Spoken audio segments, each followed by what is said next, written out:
พี่น้องมาเฮ็ดคลิปเฮือน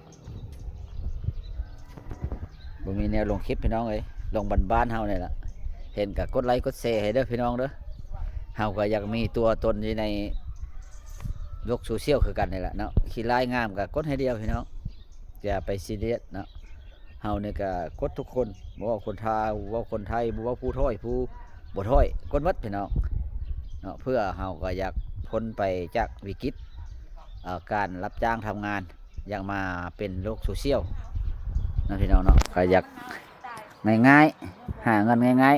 ๆเนาะเฮ็ดแบบใดหาเงินอากาศก็กดให้เดียวพี่น้องเนาะอันนี้ก็สิไปละไทยพี่น้องเอ้ยกำลังสิข้ามด้านมื้อนี้เนาะไปพวกละหาเวียดหาวาดเป็นลูกน้องเวียดพวกละบ่ได้เป็นนายเวียดได้พี่น้องเอ้ยเป็นลูกน้องเวียดขับรถให้เวียดเนาะรถเฮาพามันไปถ้าเบิ่งพี่น้องเอ้ยมันสิเป็นแนวใด